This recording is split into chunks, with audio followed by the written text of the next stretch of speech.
I am Hmm. so hot. I am the finest I've ever been in my life. Okay. But more than that, that's the truth. That's how I feel. I wake up every morning, I look myself in the mirror, I'm like, this is it. Yeah. We have arrived, my girl. But more than that, I am mentally stronger. I am emotionally stable. I'm on my endorphins and my dopamines and all the things have been pumping through. And I don't want to stop.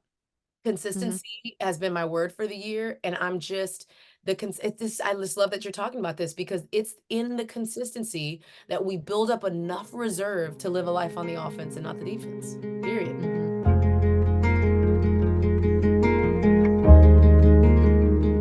Welcome to the Moxie podcast. I, as always, am so excited that you guys are here. And today I have Toni on the call. Woo! Uh, uh, uh, uh. Doing our thing. Okay. How about that? I, yeah, I feel, I mean, this conversation could go in so many ways, but just with both of our personalities. And what I was going to say before we even started recording is I cannot wait to meet in real life. You know, It's those gonna people be where you're good. just like, oh, it's gonna be like the slow-mo, like run, We're gonna be reaching out begin. to each other. We may lock hands first before we even interface. I mean, it's gonna be great.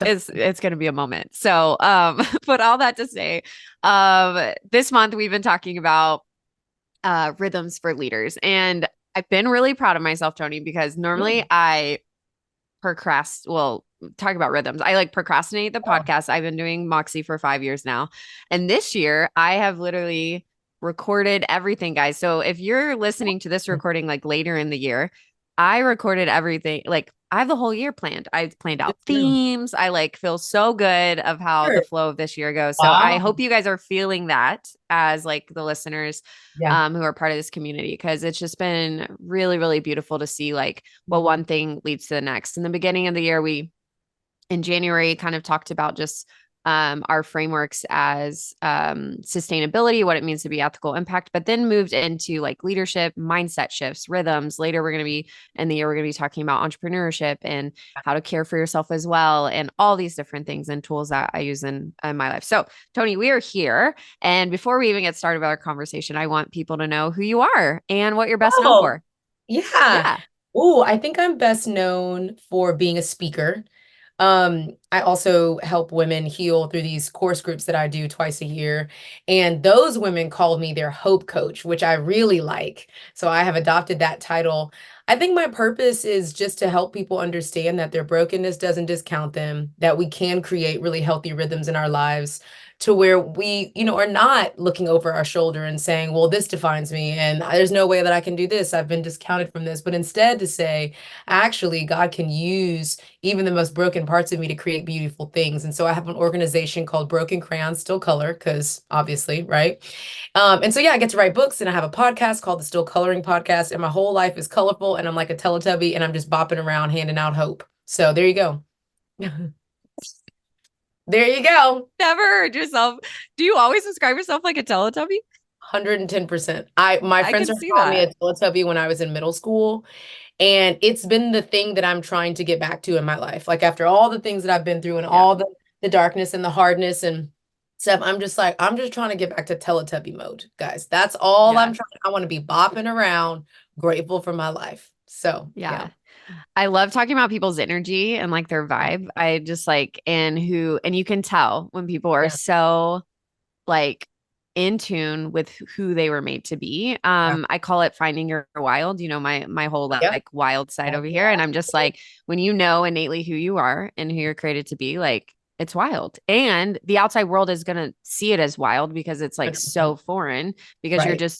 you're carving your own path and the path that the Lord has in front of you, and you're doing it in a way that is so unique to you. Yeah. Um, and I love following you on Instagram. And I think the other day you were like in a Oh God. I don't know. You have great well one, I loved hearing about your well, I didn't love hearing about it. Your driver. And then your daughter was there talking about this crazy driver. Oh. We were headed to the airport late night too. It's dark Yeah. outside. It's almost 8 p.m. We have a flight to catch, and I live on this super huge hill. And so, like, I mean, you got to put the emergency brake on, like everything if you're pulling up in here. And so the Uber driver backs in, which I'm like, okay, girl, risky, risky. And I put our bags in there and I closed the trunk and I guess it slammed because truly we are on a very steep hill. So steep that I cannot let my kid like walk down it. Like it's just not going to work. Yeah. So I guess it slammed. I get in the car and I start talking to my daughter about these scriptures because she's getting ready to be baptized. And the woman turns around and she's like, "Oh no, I'm done with this ride." I was like, I'm sorry, what? I know you're kind, you're judgmental. You come up in here with an attitude, slamming my door, da da da. I'm dropping. Y'all can get out right now. I was like, "Ma'am, I have my daughter here." I said, if we're gonna be dropped off on the side of the road, I'm gonna call the police. So I'm not sure what you're about to do. Well, I'll be nice and I'll just take you home. But I already know you're gonna come up in here judging me. Crazy. And it was wild because again, my like 9-year-old daughter's in there, but it gave us an opportunity, one, for my daughter to weep in my freaking arms because of this woman and me not retaliate because I'm a mama bear and I will fight somebody out here for real. But two, we prayed for her when Yeah. we got back home. She dropped us off back home. We prayed for her. And it was just an opportunity to answer my daughter's questions like, why are people mean like that? Like, we don't deserve that. And it's like, it just is what it is, girl. And we just get to still be light in a dark world. So buckle Yeah. up. Buckle up. Let's go catch this flight.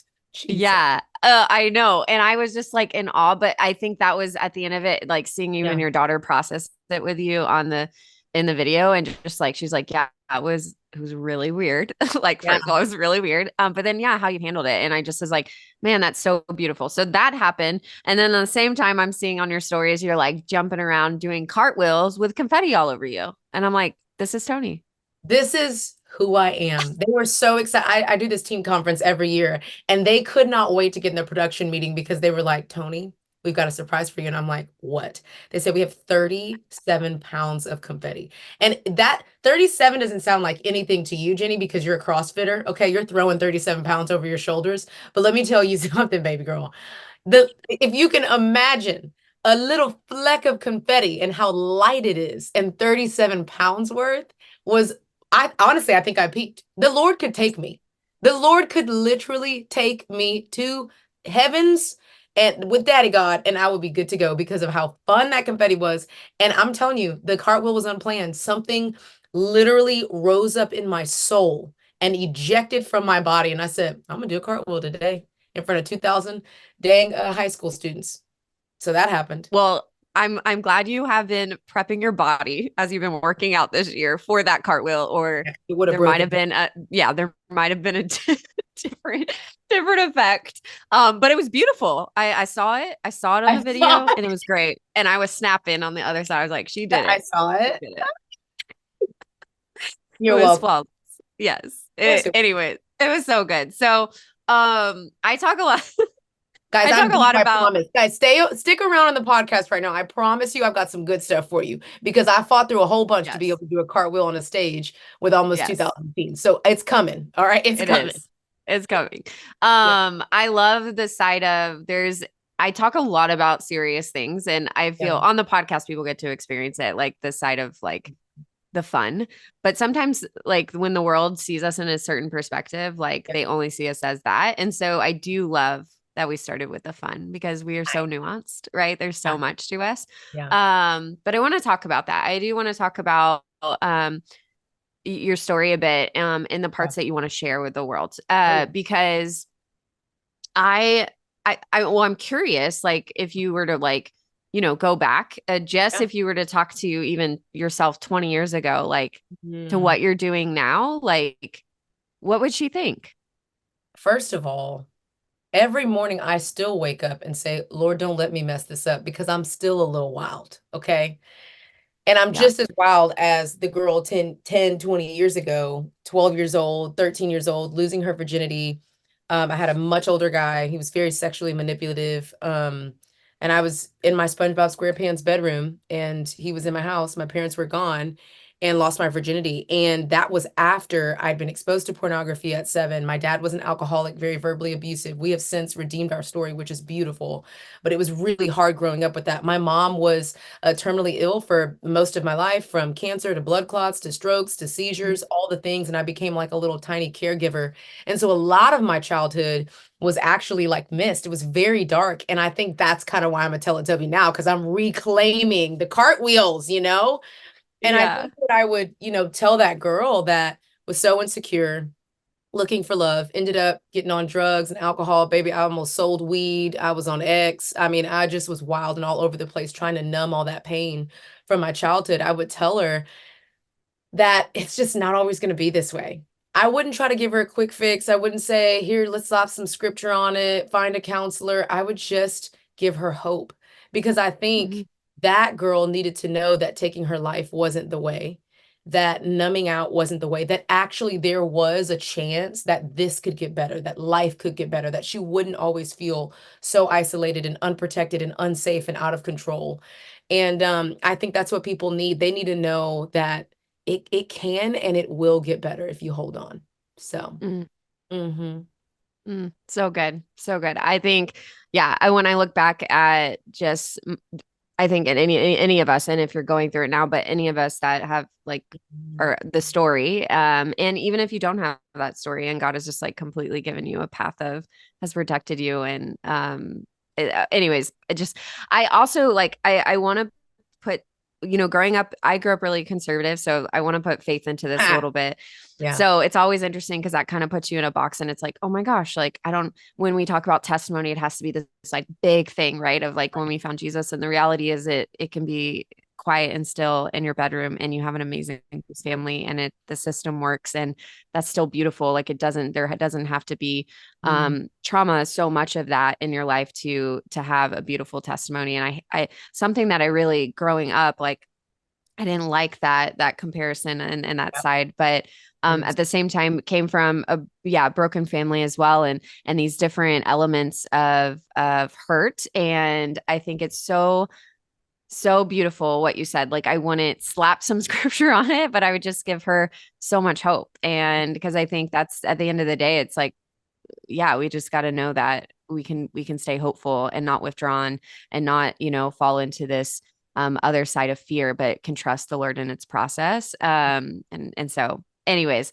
um first foremost, there's like so many resources we're going to share at the end because I Yeah. want you guys to know everything that Toni has to offer. But I do want to talk about how we met a little bit. I love collaboration. This is why it's going to be so epic in real life. We got to everyone that comes on here, I feel like it's like, yep, we met virtual and we're virtual friends, and one day it will happen. Yeah, you're funny.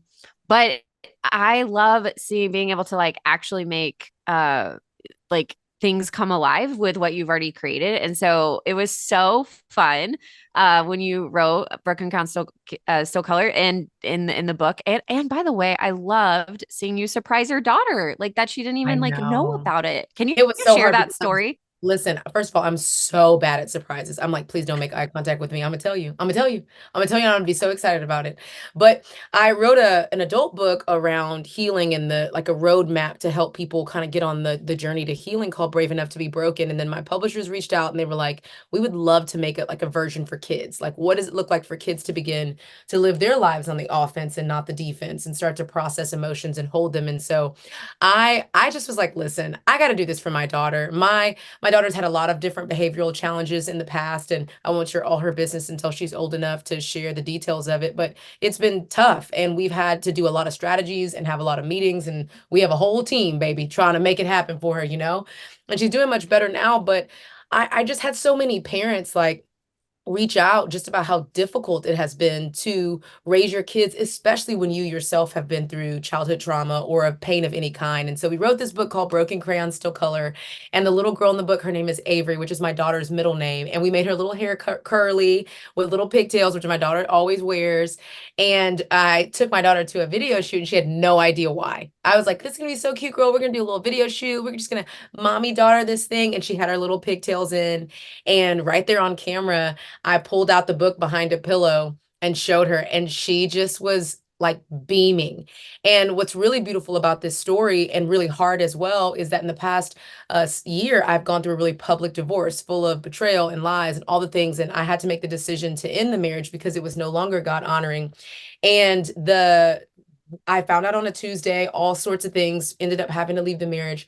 The Saturday, I get a call from my publisher and they say, "Hey, your book Broken Crayons Still Color, the kids book is on a New York Times Square billboard right now. And I pack up my freaking kids and we go and see it. And I post this video. It's me and my daughter jumping up and down and she's screaming, "We did it, Mom. We did it." And I just got that makes me want to cry right That gives now me goosebumps. because we were in the worst season of our lives. Like our whole life was getting ready to turn upside down. She had no idea. I was getting ready to move to a different city and all the stuff was getting ready to happen, but it was just like the Lord was like, this is going to be hard. This is going to be a valley. This is going to be stupid for a little while, but I'm going to give you a little glimpse into your future with your kids. And we flew our behinds to New York, me and my two babies, and it was crazy. And I have friends that met me there and watched my son. I have a 2 year old, almost 2 year old, and me and my girl went to Broadway. And it just was this little God wink that, like, I have not forgotten about you, even in the depths of your pain and shock. So it's great.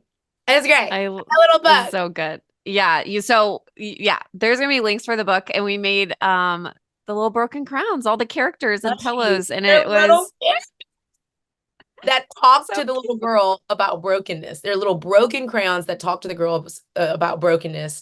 And it's so cute and it's doing so well. It's in Target and Walmart and Myers. I don't even know what that is, but somewhere up in the Middle East is somebody grocery store. I don't even know. But it's just I'm so shocked by how committed parents are these days to really get ahead of emotions with their kids. And it's just been a joy. It was a joy to partner with you guys, and it's been awesome. Yeah, I'm already thinking of all these other people I need to, this is off the mic stuff, all those other people I need to connect you with. I'm like, oh, yes, Ready? emotions, kids, and things that people are doing really cool stuff all around the world. But yes, so that's how we met. And it's just been awesome ever since. I was like, we were meant to be together and have a We friendship. are. And so and we still have been trying, we both travel often. And so I'm like, what city are you in? And where are we Hey, doing? Like, what's we were going on? almost there. We were almost there in Dallas together. And then I was like, I have zero time. I don't know what I'm doing right Yeah. now. Yeah, So it's no, coming. It's I feel coming. you. It's coming at the perfect, yeah, most divine timing. So thanks for sharing, like, again, Yeah. story, what's going on like right now. Because I love for people to know the real and the raw of like, hey, we're here. And Yeah. even before the podcast, we're like, I think we have it together. We're here. Yeah. Our hair is still was soaking wet. We're okay. All right. We're here.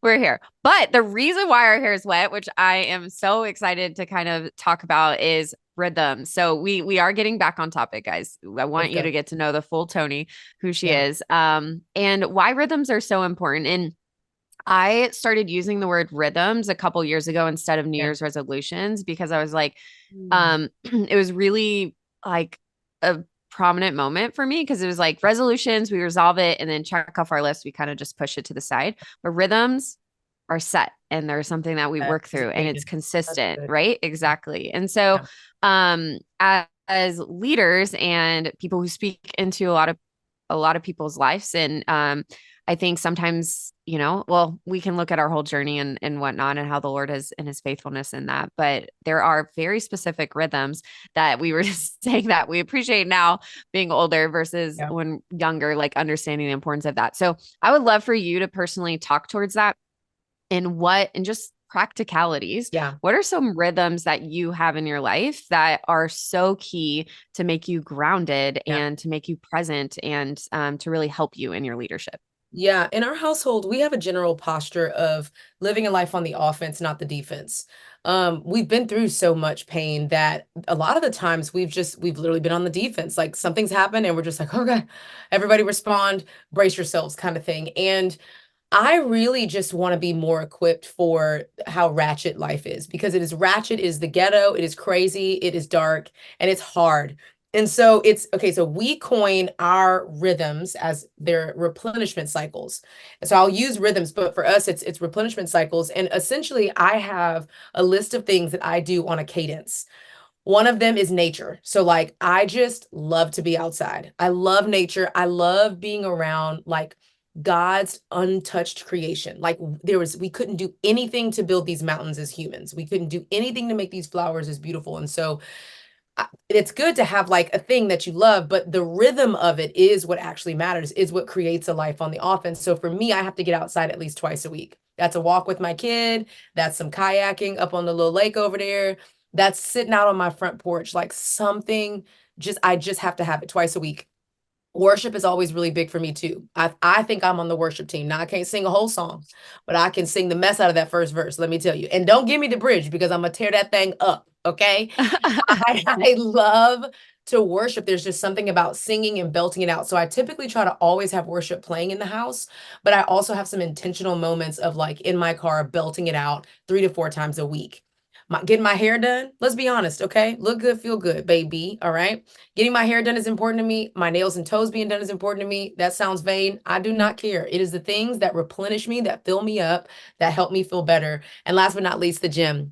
I am officially a gym rat. Like I am in, bro. Like I go to the gym at least 4 times a week, and for sure the goal is always 6 times a week, which is a bit much if we're going to be honest. But it has changed my life. Again, I've gone through one of the hardest seasons of my life in the past year, and I was fragile and weak and not eating and not sleeping, and my body was shutting down. I developed TMJ in my jaw.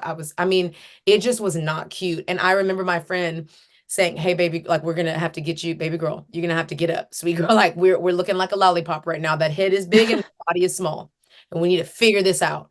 And I remember the Yeah. first day going to the gym and the trainer asked me like, "Hey, I would love to like talk to you about some of your goals." And I was like, "I'm just trying to stay alive for my kids." Like that's where I'm at. Mm-hmm. And it's crazy fast forward now 2, 3 months from being in the gym, and I just am so much more healthy in every way. I'm physically so hot. I am Mm-hmm. so hot. I am the finest I've ever been in my life. Okay. But more than that, that's the truth. This is how I feel. I wake up every morning, I look myself in the mirror, I'm like, this is it. Yeah. We have arrived, my girl. But more than that, I am mentally stronger. I am emotionally stable. I'm on my endorphins and my dopamines and all the things have been pumping through. And I don't want to stop. Mm-hmm. Consistency has been my word for the year, and I'm just it's this I just love that you're talking about this because it's in the consistency that we build up enough reserve to live a life on the offense and not the defense. Period. Mm-hmm. Yeah. Yeah. I also want to talk about the nature of how we both work out because the same Yeah. thing. I think it was this year.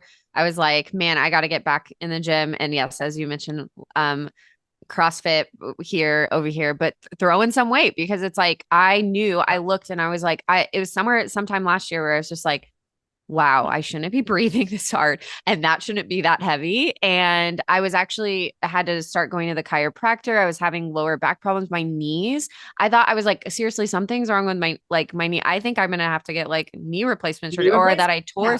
New that I kneecap. tore something.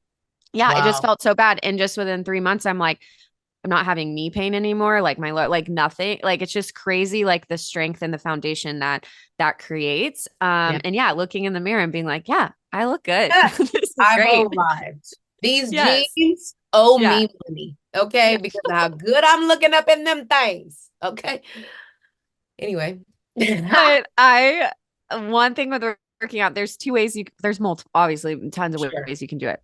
But I Yeah. really see two different ways, right? Kind of this siloed way or this together way.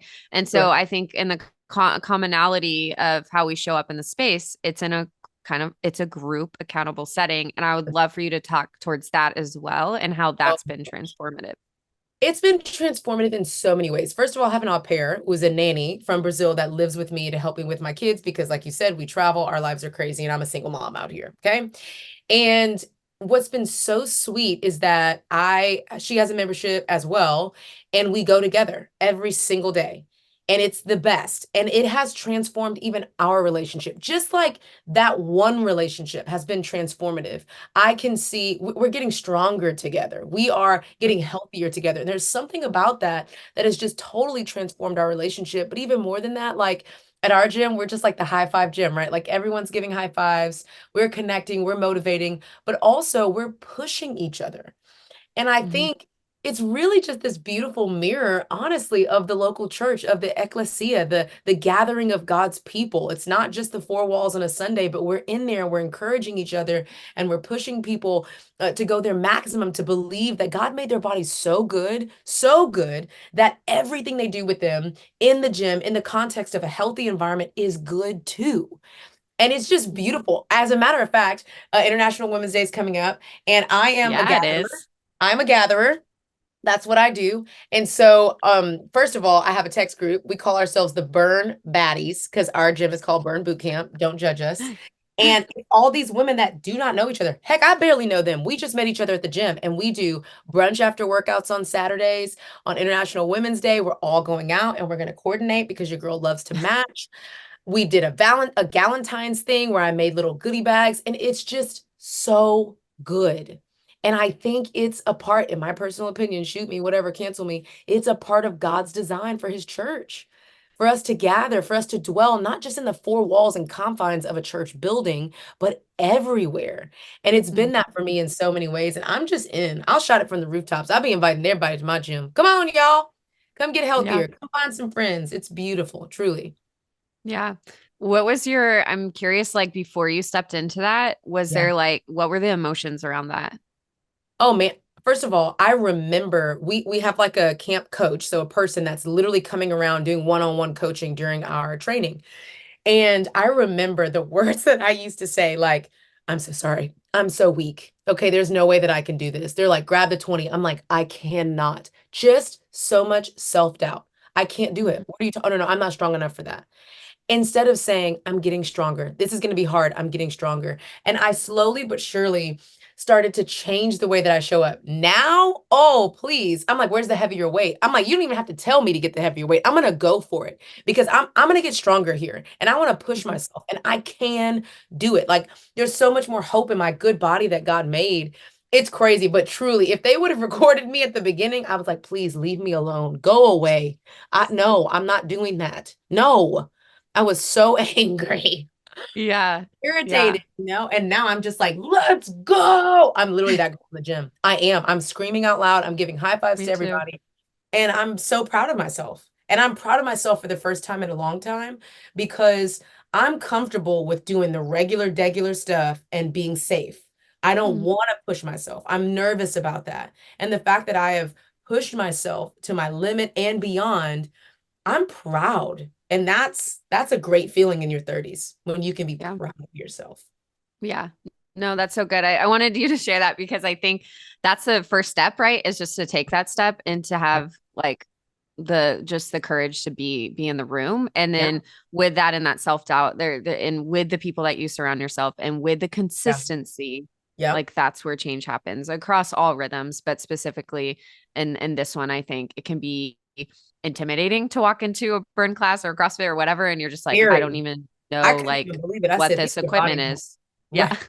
These are bodybuilders. I don't actually know what's happening here. Why did I come here? And now I'm like, I can do anything. And I love when a first time person comes in because I get to tell them, oh, you're going to get so strong. You're going to get so, come on, just take it step by step. You're about to crush it because it's Yeah. true. And I know it. Yeah. Love Hmm. your energy. Thanks so much, Toni. We could go on for Yeah. a long time. I hope you guys really took some just nuggets of wisdom on rhythms. Rhythms look different for everybody, and you guys have been experiencing that throughout this month and listening to people and what rhythms work for them. Yeah. But I want you guys to just start somewhere. I think that's my biggest advice to anyone listening. It's like you don't have to take it all, just like take one of them and start with that and then add another. And so that overwhelm doesn't happen and then you just stop. We don't want that to occur. So what would be some practical steps that you would give or practical advice, or we'll just do what is one last thing to live by, Toni, for Yeah. our audience here and our community listening, that they can go on this week with? Yeah, I think one of the things that I said in this time with you has just been about living on the offense, not the defense. Like Mm. for those of you with kids, I gotta tell you, man, the best thing I've ever done is get ahead of my health when it comes to my children. I knew that I was going to be walking through a really hard season of divorce and change and detachment and betrayal and all these different things. And I knew it was going to be difficult. And I kept thinking every night, like, I've got to get up for my kids. I've got to get up for my kids. I don't want to leak on them. I don't want to leak on my parents or my employees. Like, I don't want to leak on my community. I want to show up and be the best version of myself. And I think that just comes from all of us saying like, yeah, we're not just gonna like stumble our way through life. Like we are people that drift, right? Like if we do not put our best foot forward and have a plan and really start looking at 5 years, 10 years down the road, we are going to drift and we're going to drift towards chaos. It just is what it is. We're nuts, okay? Mm-hmm. But if we can stop for a moment and say, who do I want to be in 3 months? Like we're not even going to go a year or 5 years. That was my goal. And back in December, I was like, where do I want to be in March? Where do I want to be for my children, for my organization, for my leadership, for the things that God has given me to steward, for the things I'm privileged to have? Where do I want to be? Who do I want to be? All right. We start with the end goal and we stay consistent and we work our way back. And let me tell you, I could freaking cry at who I am now. I I I can't believe it. I can't believe that one little decision to get up in the morning and go to the gym has changed the fabric of who I am. Not just for me, but for my babies. I can hold my Mm-hmm. son a little longer. What? No, Mm-hmm. I wouldn't change it for the world. One decision and a bit of consistency. And here we are. And here we are. Mic Mic drop, drop. cartwheel, confetti. I wish I had confetti right now to be like, Holy goodness. Please add that. I don't know how we're going to do it, but have somebody put some AI on here. I want the confetti. we're gonna do that. Do you guys We're do that? gonna do We're that. gonna do that. Confetti. Love confetti. Okay, Toni. Tell people where they can find you, Yeah. what resources they can jump into. I know you Sure. have a lot of things out there right now. Mm. Would love to share that all in the show notes for our people. So just like Give word a little vomit bit. all of it onto I am our gonna word vomit. community That's great. community because I want them to know. Yeah, so it's Toni Collier on everything, Toni Collier on the Instagrams and all the things. I have a book if you're looking like to have like an actual roadmap to healing. It's Brave Enough to Be Broken, which is not fun. The subtitle is Embracing Pain. So just buckle up, Buttercup. On my site, I have a waiting list. I do a course group for only 50 to 100. Sometimes we have up to 100 women, which is crazy women that we walk through the healing journey with for 8 weeks, and we set them up to create a small group community, a global small group community of their own. And it's really, really, really beautiful and great. If you have children and you're like, we want to start talking about emotions, Broken Crayons Still Color, the book is always a really great resource. And ordering the little colors feelings wheel that we did with you guys, and a little plushie that goes along with the book so the kids can start connecting with the content a little bit more, all those things. And so I've got a devotional on anxiety and abuse. Like, what you trying to do, baby? We got all the things. It's called Overcomer. And I actually have a devotional coming out processing depression with 3 other women. And so we're just going to talk about the hard things, go deeper, go home. It is what it is, you know? Yeah. And you also have something on Right Now Media, correct? Girl, Lord Jesus, I do. I got the thing Yeah. right now, media, you version. We're just talking about pain everywhere. All right. Unshakable Moxie is a brand new show we just put out with Our Daily Bread, which is so fitting for this podcast. Yes. And that's pretty darn amazing. Unshakablemoxie.org. You can head on there. And it's a 6-part docu-series of these incredible women, from Dr. Bernice King, the youngest daughter of Martin Luther King Jr., to Johnny Erickson Tata, who's a quadriplegic. I have such a hard time saying that. She's paralyzed from the neck down from a really crazy accident, but she has the largest global ministry organization for disabled people. And I mean, it's just amazing. So we go and interview them and we talk about grit and moxie and how they got through some of their darkest days. And it's totally free. And so you can go watch Unshakable Moxie as well. Kind of get your kickstart. You know what I'm saying? So good. So I hope you guys caught all that. If not, Ah! we'll have it all listed. And thank you so much. Thanks so much for coming on to the Moxie podcast, for being a part of this community, for just being pausing and being still with me this morning and being able to dialogue about, about our journeys, and then creating rhythms that are really healthy for our bodies and for the futures. So I really appreciate you. And Yeah, girl, me too. This is great. always, Thanks for always honored to know you. So life. as Oh, Tony's for always, life. Okay. as always, Moxie community, we love you, and Moxie on.